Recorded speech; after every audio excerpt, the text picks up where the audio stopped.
What's going on, people? Welcome back to Curtis Shaw TV. Video today on why Arsenal fans need to force Stan Kroenke out of the club. Before we get into the video, don't forget to subscribe, keep supporting, hit that thumbs up button and leave me your comments. Let me know what you think. Thanks for all your support lately. Now, David Ornstein has put a podcast out this morning talking about Unai Emery's transfer targets last summer. And they were Harry Maguire, Thomas Partey and Wilfried Zaha. And instead of those three, we bought David Luiz, Nicolas Pepe and Dani Ceballos. I saw a report in Wenger's, was it second or third to last year? The year we bought Lucas Perez, Mustafi and Xhaka. Now, I was told from somebody who worked within the club, whether this is wrong or right, I'm not sure, but the rumour was that Arsenal wanted Kostas Manolas, N'Golo Kante and, of course, Jamie Vardy. And instead, we signed Lucas Perez, Granit Xhaka and Shkodran Mustafi. Now, the rumour was that Wenger had been taken the power away from him in terms of transfers, and that transfers were now being led by Ivan Gazidis. Now, I looked at something about Unai Emery. I know he's left now and I don't want to talk about him for too long, but when he first came to Arsenal, he was very much trying to play out from the back and press from the front. So I get the impression that he wanted players with high energy up front with pace who could dribble, players like Zaha, a beast at the back like Harry Maguire who could also play, and an animal in midfield like Thomas Partey. He also said in an interview he did during one international break that he wanted Fabinho before he went to Liverpool, which would indicate to me maybe he didn't want Lucas Torreira and he did want a big physical central defensive midfielder, which is a midfielder I think we desperately lack when you look at players like Ndidi, Fernandinho, Fabinho, how influential they are in their team. So overall, I think Kroenke is the problem. I don't think Emery was as bad a manager as people think. He did struggle. But it must be difficult when you've got a system and you're trying to sign players to implement that system and the board are not giving you those players. It's very difficult. I think Wenger's hands were tied at the end of his tenure, although I think his time was up anyway.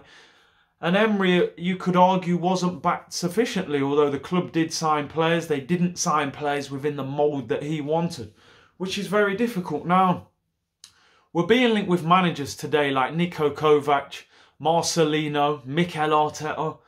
In my opinion, second-rate managers. Managers that are not in high demand. Kovac, really, I think he was the Croatian manager. And then Bayern Munich. I mean, it's very underwhelming. Marcelino, you know, was the Valencia manager who we beat home and away last season and has done nothing major. And Mikel Arteta, I don't understand the obsession with him, why a lot of Arsenal fans want him in the job. He wasn't a club legend. He's never managed. He's been an assistant manager under Pep. Where does that qualify you to be manager of this great club, Arsenal? You know, what has he done to warrant getting that job? We're in a crisis. Let's open our eyes, Arsenal fans. We are in a crisis. Right? This isn't just about poor results on the pitch. This is about Lacazette and Aubameyang coming to the last year of their contract with no sign of extending.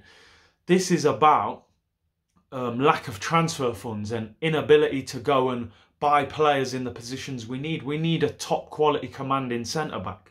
We need an animal in centre midfield who's quality and wins the ball back. We need a dictator who keeps possession away from home and can move the ball forward quickly, in the role that Santi Cazorla used to play, or Fabregas. We need that. You know, we're completely unbalanced. Bellerin needs another right-back to challenge him. As much as Bellerin hasn't been good for a little while since he came back from injury, there's no competition. Callum Chambers is not a right-back. Ainsley Maitland-Niles is not a right-back. Why do we not have a right-back? Now, for me, we have a fan base that is very dysfunctional and very apart from each other. We're constantly arguing and I see it at the ground, and unfortunately it's a lot of the frustration is spilled over into the club and into the fans, and they take it out on each other, which is a shame. Some people are blaming AFTV, although I don't agree that that is the problem. I think the problem is the Kroenkes. We need new owners desperately, and we need them quick. But how are we going to make this happen? The only way you can possibly make this happen is by the fans coming together. We have to unite, and it might not be nice. We have to protest. We have to bring banners into the stadium. We have to do walkouts. You have to hit the Kroenkes in their pocket. Empty stadiums at times. This is the only way they will listen. This is why Wenger was sacked, because the stadium was empty at times and they was being affected as a brand, as a business. If you leave them alone, keep going to the games, supporting and don't do anything, nothing is going to change. This football club is being dragged down. I said in an interview on AFTV, the only thing Arsenal have got is a couple of nice kits. 3 nice kits, in fact, these 2 and the yellow. That's all we've got. We haven't got a good team. We haven't got a good manager. We haven't got a good board. And we have a fan base that is arguing with each other. Things have to change, and for me, it has to start from the fans. The Kroenkes are holding this club back.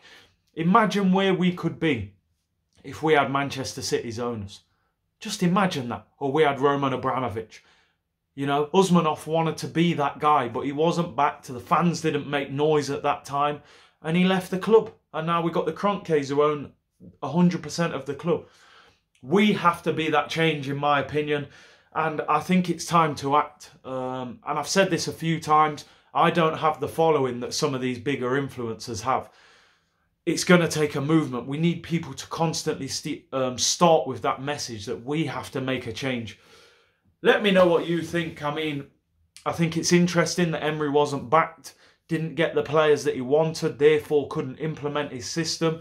The same thing happened late on in Wenger's tenure at the club. It must be very difficult to manage a team when you give a board a list of players and they give you a completely different list. Let me know what you think. What do you think? Do you think the fans should come together and force the Kroenkes out of the club? And what manager do you think we need to bring in? I think we need a strong manager. I don't want no Kovac, Marcelino, Arteta. We need to be looking for big boys, Pochettino, Ancelotti, these type of managers. There you go. I mean, it's frustrating. Don't forget, subscribe to the channel, Curtis Shaw TV. Comment down below. Let me know what you think. Is it time to get the Kroenkes out? Who do you want as the manager? Was Emery treated unfairly in terms of signings?